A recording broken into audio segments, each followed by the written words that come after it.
여러분 안녕하세요. 우리는 두 가지의 커다란 참사를 겪으면서 사회적으로 큰 슬픔을 경험했습니다. 그러면서 많은 분들이 이런 생각을 해보셨을 겁니다. 저기 있던 사람이 나 또는 내 가족이었다면, 이런 생각을 하게 되면 상대를 동정하는 것을 넘어 공감하게 됩니다. 동정과 공감은 다릅니다.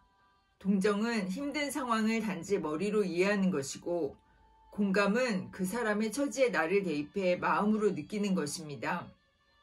다른 사람의 기쁨에 대처하는 것은 어렵지 않습니다.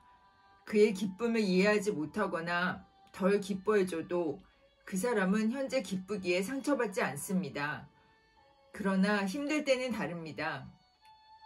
상대가 힘든 일을 겪고 있을 때 나의 태도는 꽤 큰 영향을 주게 됩니다. 그저 덜 위로해줬을 뿐인데 그것이 원망으로 남을 수도 있습니다. 상대가 내 상황에 공감하고 있다고 느끼면 그것은 그 자체로 위안을 줍니다. 마음을 나눈다는 것, 그것은 힘든 상황에서 가장 큰 위로가 될 수 있습니다. 그러면 진심을 담은 위로에 대해 상처를 떠나보내는 시간을 통해 생각해보는 시간을 가져보겠습니다. 구독과 좋아요 부탁드려요.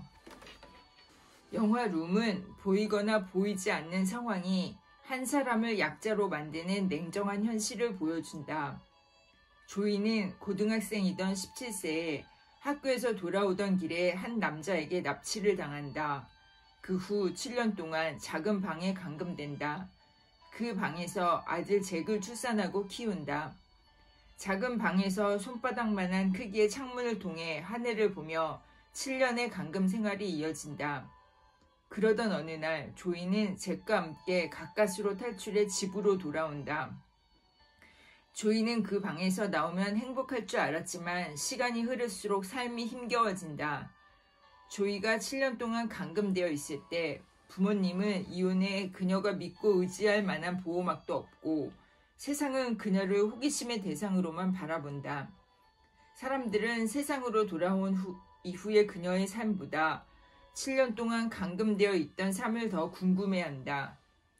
방송국 인터뷰를 하던 날 전문 분장사들은 그녀를 예쁘게 치장해주고 카메라는 그녀의 모든 표정을 세밀하게 잡아낸다. 그리고 그곳에서의 생활에 대해 끊임없이 질문한다. 자살하고 싶지 않았는가? 신이 나를 버렸다는 생각을 했었는가? 납치자이면서 잭의 아버지인 사람에 대해 잭에게 어떻게 설명했는가? 그 방에 함께 갇혀있는 잭의 평범치 않은 유년 시절을 생각해 보았는가? 잭을 내보내달라고 납치자에게 사정했었는가 등의 질문들이 이어진다.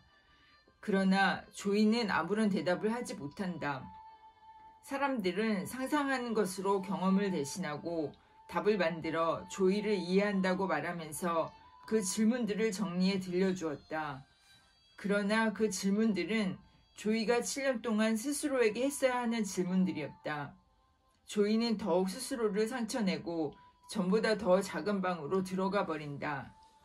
조이의 삶은 앞으로가 더 중요하지만 세상 사람들에게는 그녀의 지난 7년의 삶에 대한 호기심이 중요할 뿐이다. 그녀는 방에서는 납치자에게 약자였고 세상으로 나왔을 때는 변해 있는 모든 것에서 약자가 되었다. 우리가 약자를 판단하는 기준은 그가 어떤 상황에 있는가이다. 그 상황을 내가 경험하지 못했다 하더라도 판단할 수 있다.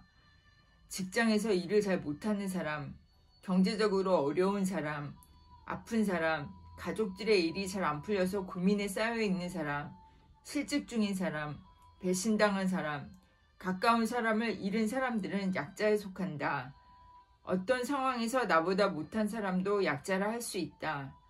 나는 아니라고 생각하지만 상대가 그렇게 생각하거나 사회적인 기준으로 판단해서 그것에 미치지 못한다면 그 사람도 약자에 속한다. 이런 사람을 대할 때는 특별한 주의가 필요하다. 특별 대접을 하라는 것이 아니라 배려해 주라는 말이다. 그가 그 상황에서 벗어날 때까지 배려해 줄 필요가 있다.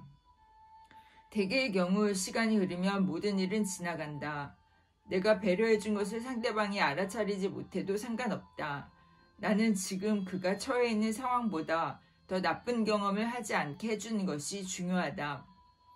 내가 잠시 해주지 못한 배려 때문에 나에게 오는 원망의 화살은 피해야 한다. 사람들은 대부분 잘해준 것 100가지보다 못해준 것 1가지를 기억하기 때문이다. 약자의 경우는 더 심하다. 그때 당신이 나에게 준 상처 때문에 빨리 이겨낼 수 있었어요. 당신은 나를 강하게 해주었어요. 그래서 고마워요. 라고 생각하는 사람은 아무도 없을 것이다. 만약 힘든 시기에 내가 상처를 주었다면 나는 그 사람의 철천지 원수가 되어 있을 것이다. 상처받으면 그대로 좌절하는 사람과 오기가 발동해서 힘을 내는 사람이 있다. 그 오기는 상처를 준 사람에게 반격을 준비한다. 그 반격의 타깃이 되는 것은 아무도 원하지 않을 것이다. 강의 중에 약자가 된 적이 있는 사람들을 그룹으로 만들어 대화를 나누게 해보았다. 그들은 모두 비슷한 경험을 갖고 있었다. 힘든 시절에 가장 많은 상처를 받았는데 상처를 준 사람은 모두 가까운 사람들이었다고 한다. 또한 그동안 받았던 상처 중에서도 힘들 때 받았던 상처가 가장 잊을 수 없고 꼭 되갚음하고 싶은 충동을 느낀다고 했다.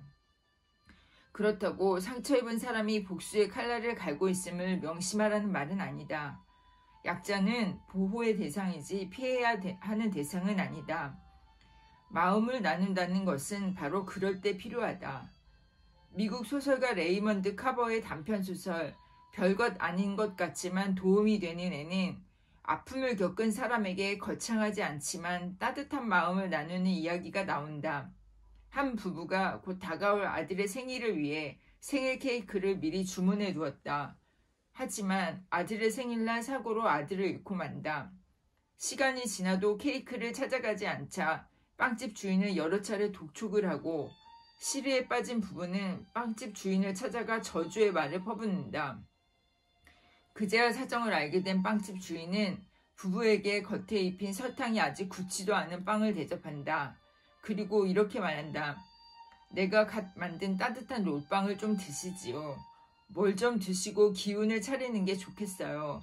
이럴 때 뭘 좀 드시는 것이 별것 아닌 것 같지만 도움이 되지요. 갑자기 허기를 느낀 부부는 롤빵과 커피를 먹으며 빵이 따뜻하고 달콤하다는 생각을 한다. 상대가 약하다는 것을 알았으면 내 마음의 경계, 기준, 판단, 편견을 싹 비워야 한다.